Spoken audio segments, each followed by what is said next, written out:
Барыңызға салам достар. Мен бүгін сіздер менен өзім алған, өзім қолданған жана мага пайдалуу болгон, жашоону жеңилирээк кыла турган топ 7 буюм менен бөлүшөм. Эгер силерге видео кызык болсо, аягына чейин көрүп, лайк, подписка басып коюуну унутпаңыздар.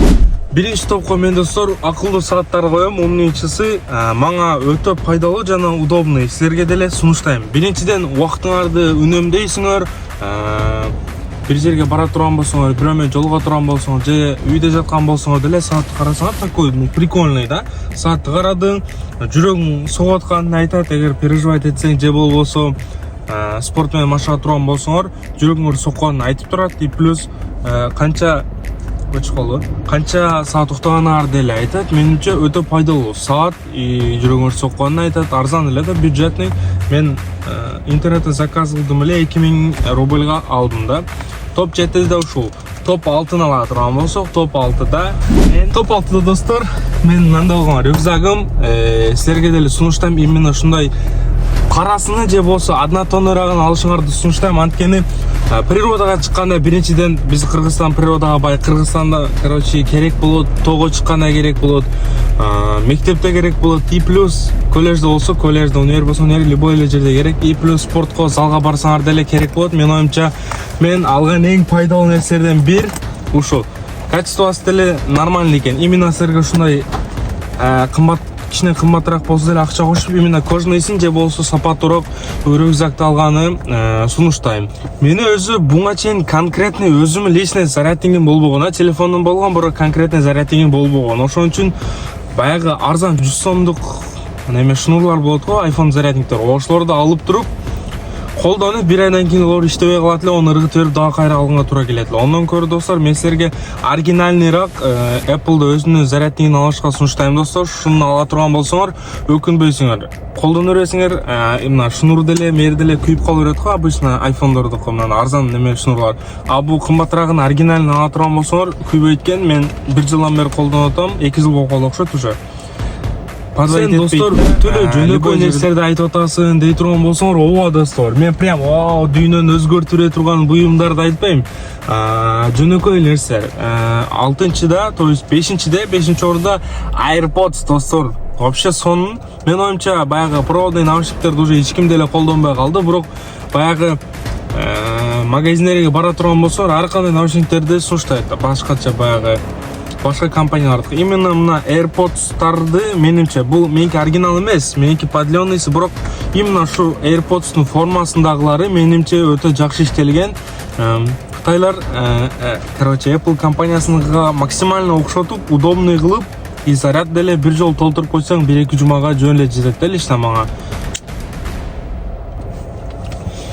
3-чү орунда достор, мен силерге ChatGPT алышты сунуштайм. Ооба достор, ChatGPT'ни бесплатный колдонсоңор деле боло берет. Бирок платныйсын ала турган болсоңор, прям камерасы менен любой жерге барганда же любой эле нерсени любой ситуацияда прям сыра иштеткенге мүмкүнчүлүк болот. И силер каалаганча сүрөт жасап, изображение создавать этип, тем более в Инстаграме же Ютубта деле баягыларды сүрөттөр жасап, видеолор жасап туруп интернетке чыгарып деле типа блог жүрүтсөңөр болот. Ошол деле жакшы вариант. Анан кийин пайдалуу жактардан бири, мага жакканы эчтеме, бир эле жолу сатып алдым, ошондон кийин мага жакты.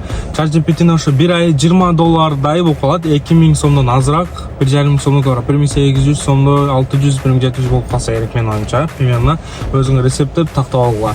И изображение создавать эткен эң прикольныйсы. Анан кийин голосовой ассистент бар. Каалаганыңар сүйлөйсүңөр, ол деле жооп берет. Бир жолу сатып ала турган болсо, кийин токтобой сатып алып, кийин токтобой сатып ала турган болуп каласыңар, кыскасы менимче.